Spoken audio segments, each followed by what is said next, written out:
We're ready to finally blow the lid off PlayStation All-Stars Battle Royale, Sony's answer to Nintendo's Super Smash Bros. Franchise. GT went hands-on with the first playable build of the game, and we're here to give you the early scoop on what to expect from what's sure to become a highly anticipated title for fans of everything Sony.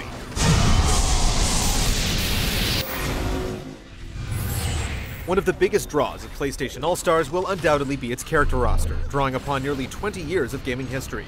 Expect the roster to be revealed slowly over time. There were only 6 characters available at the preview event, including General Radec from Killzone, Fat Princess, Sly Cooper, Kratos, Parappa the Rapper, and Sweet Tooth. Each character comes with their own moveset that's reflective of their trademark abilities.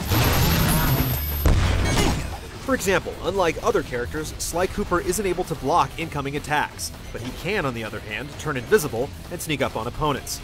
Sony promises there will be more characters forthcoming, including appearances from third-party heroes, but at this point, they're keeping mum on the final roster count.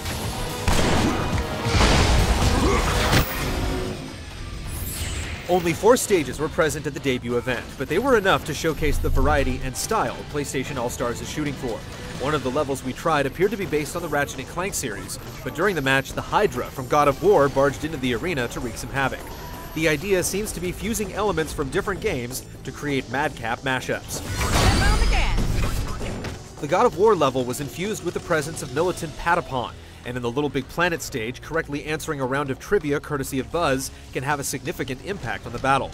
It's not just the visual elements that adhere to this style. The music will also be a mix of tracks from previous games. You are a dozen lifetimes of dents rolled into one.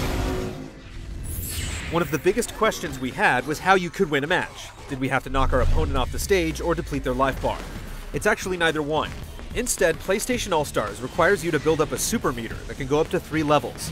These super attacks are the only way to truly defeat an opponent, and their destructive powers increase as you build up your super juice. You do this by landing attacks or by collecting little balls of energy called AP.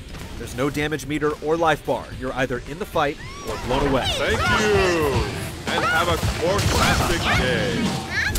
Level 1 supers are usually short-range attacks that are meant to kill a single opponent, but if you're clever with them, you can rack up multiple kills. When you hit level 2, things get a bit more powerful, but the level 3 supers seem to be on a whole different level. Sweet Tooth will transform into his mechanized form to wreak havoc with heavy weaponry, while Sly Cooper pops into a first-person view, where snapping a photo of your opponent sends them packing. Parappa's level 3 super actually wiped out everyone on screen with its unstoppable funky flow, so it's certainly possible that things could change for the sake of balance.